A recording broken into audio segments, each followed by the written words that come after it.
Guys आज की इस वीडियो में देखेंगे जी सीरीज का 83 वीडियो और क्लास है आप लोग का 1035। ठीक है, चलिए फ्रेंड्स शुरू करते हैं। सबसे ऊपर जो पहला वर्ड है वो है आप लोग का गाउट।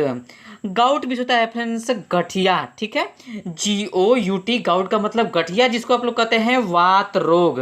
तो गाउट का मतलब वात रोग या गठिया। ओके, यहाँ पर दूसरा वर्ड की बात करें फ्रेंड्स तो इसी वर्ड में फ्रेंड्स INESS जोड़ा गया है, तो गाउटीनेस हो गया है। गाउटीनेस का मतलब होता है गठियापन। ओके, और यहाँ पर जो तीसरा वर्ड है वो है आप लोग का गाउटी। गाउटी में होता है फ्रेंड्स वात रोग से ग्रस्त। ध्यान रखिएगा, पहला बताया आप लोग को गाउट जो कि गठिया या वात रोग होता है, गाउटीनेस गठियापन, गाउटी का मतलब बताया है वात रोग से ग्रस्त। यहाँ पर नेक्स्ट वर्ड है फ्रेंड्स आप लोग का गवर्न। गवर्न मीन्स होता है फ्रेंड्स शासन करना, और फ्रेंड्स इसी वर्ड में एबिलिटी जोड़ देंगे हम लोग तो गवर्नेबिलिटी हो जाएगा। गवर्नेबिलिटी का मतलब होता है शासन किए जाने की योग्यता। Okay, GOVERNABILITY।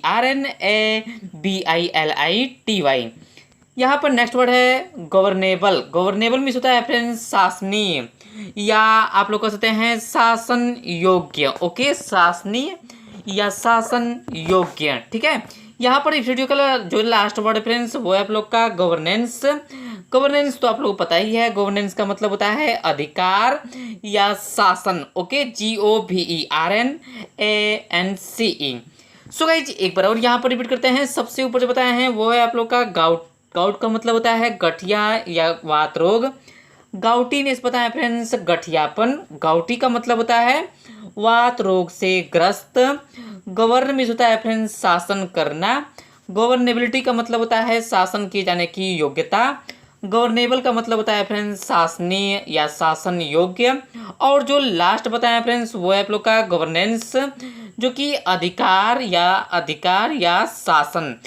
चलिए फ्रेंड्स आगे मिलते हैं आप लोगों से जी का 84 वीडियो में। नमस्कार।